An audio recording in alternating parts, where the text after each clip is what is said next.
You walk into an Hermès boutique in Paris, not online, not through some reseller.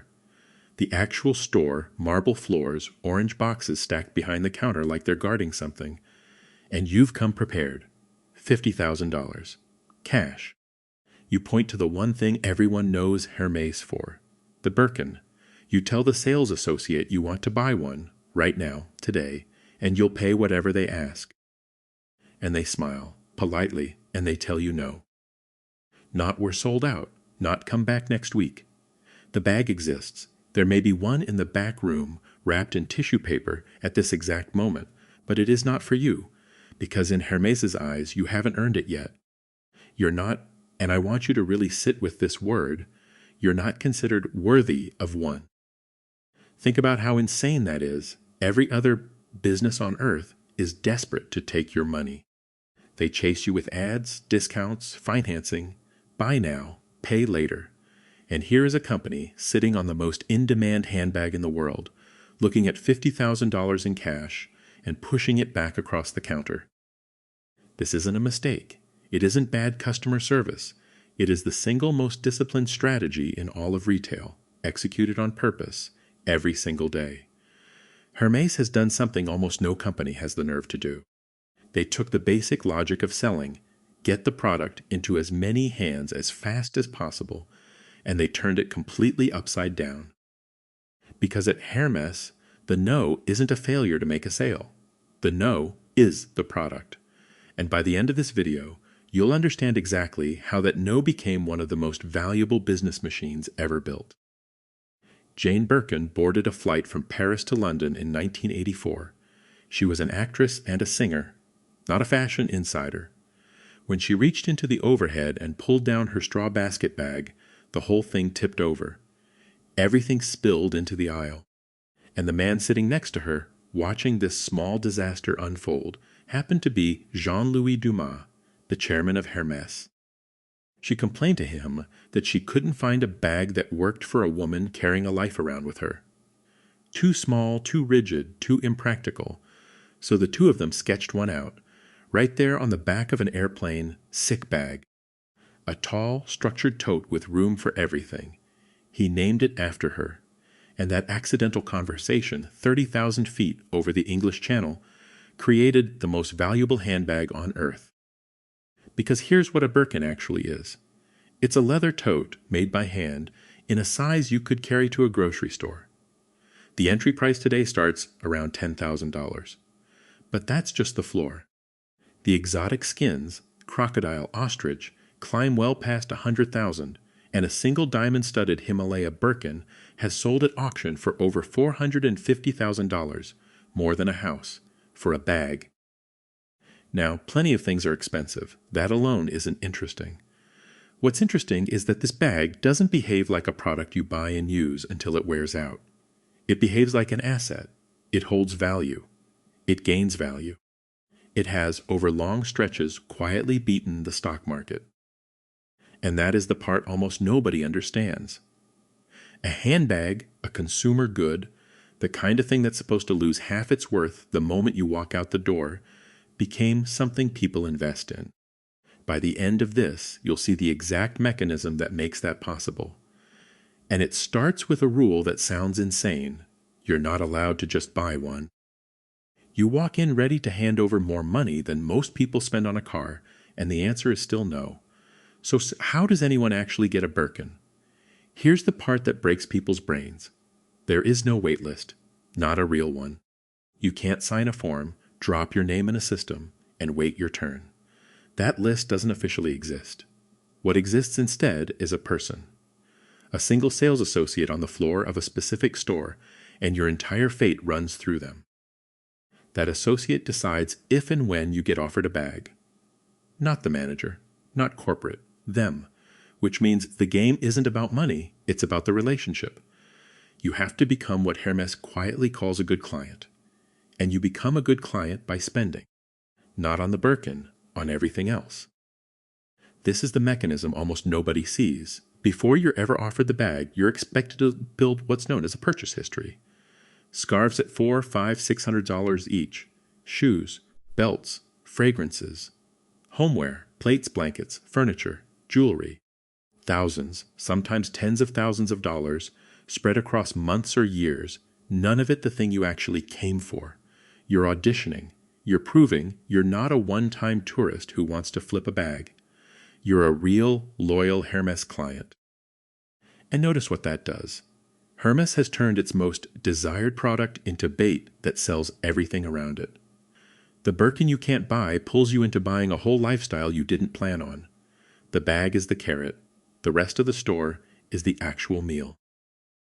Then, one day, if your associate decides you've earned it, they'll casually mention they have something in the back you might like.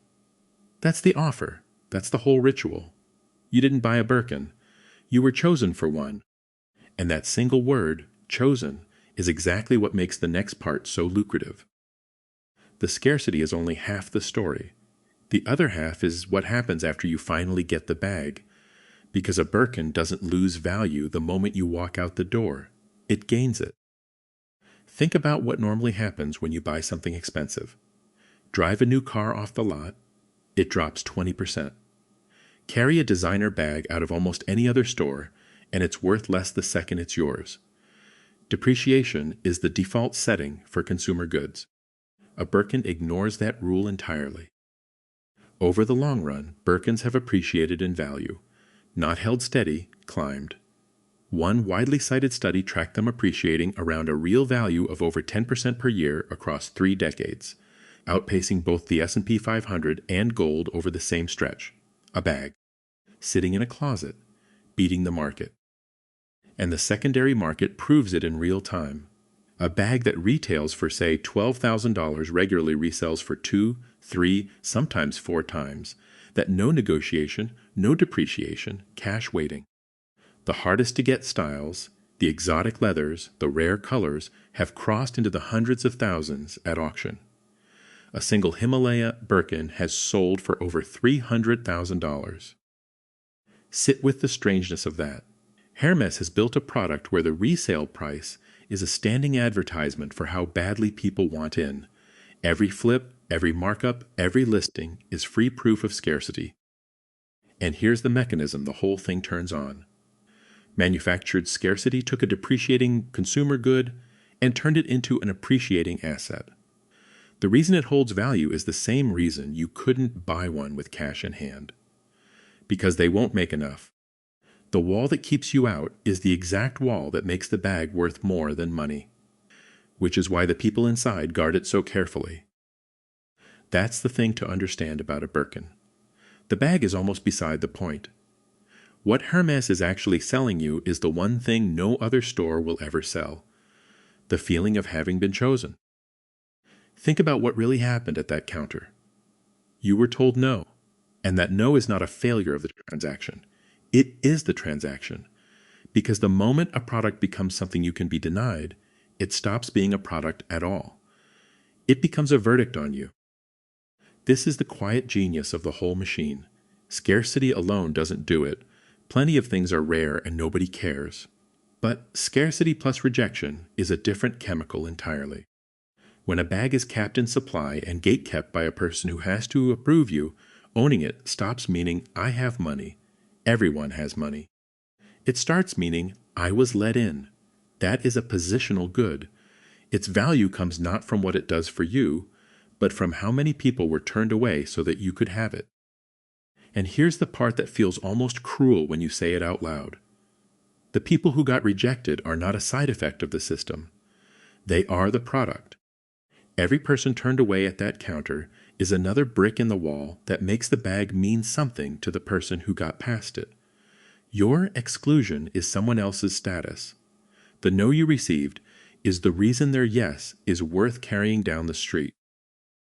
So when a client finally earns the offer, they're not paying $10,000 or $20,000 for leather and stitching.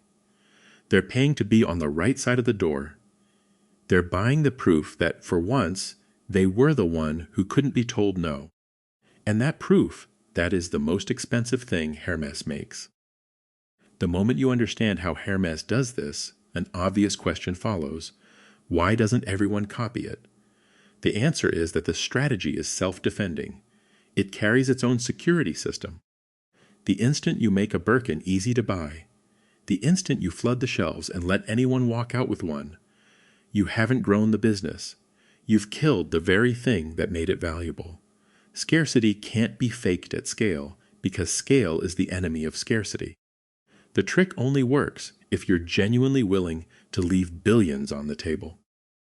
And Hermès is. Every Birkin is stitched by a single artisan, by hand, one bag at a time. No assembly line, no team passing it down a belt. One person, one bag, sometimes 15 hours or more of work. Training that craftsperson takes years.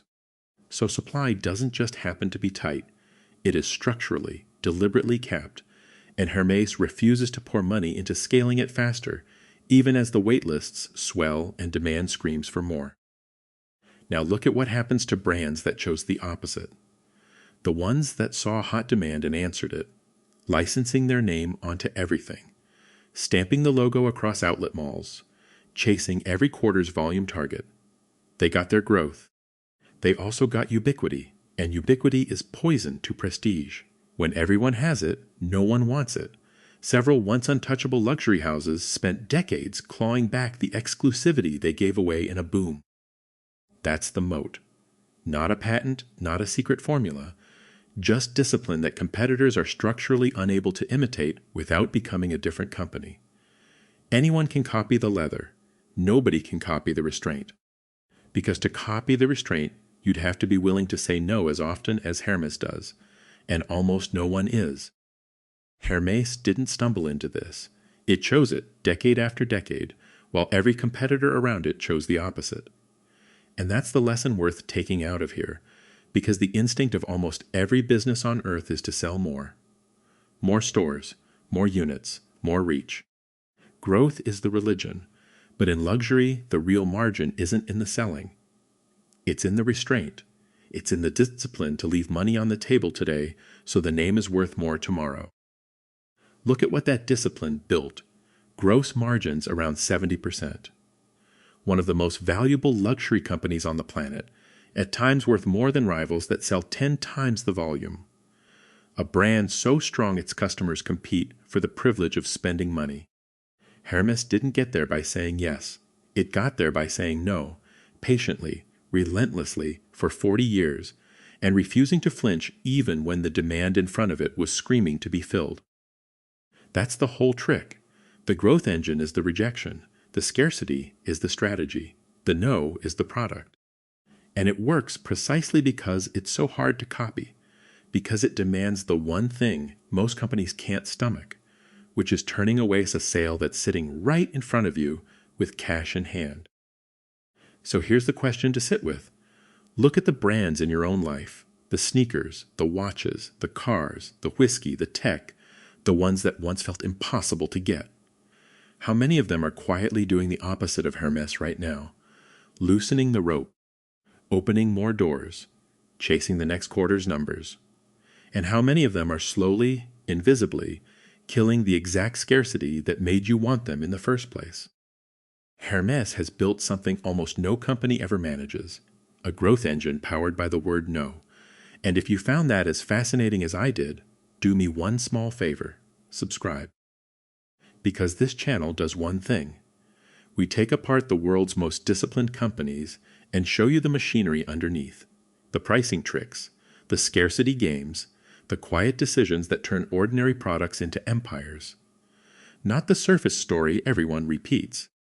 The real mechanism, the part that actually makes the money. We've pulled apart how Costco barely profits on your groceries and gets rich anyway. How brands you use every day quietly engineer your loyalty. And there's a whole list coming. The companies that mastered restraint, the ones that got greedy and destroyed themselves, and the strange, counterintuitive strategies hiding inside businesses you thought you understood completely. Hermès taught us that sometimes the smartest move a company can make is to sell you less, and charge you more for the privilege of being told to wait. That's not an accident, that's design. And once you start seeing it, you'll notice it everywhere, in the brands that stay exclusive and the ones slowly giving themselves away. So hit subscribe and stick around.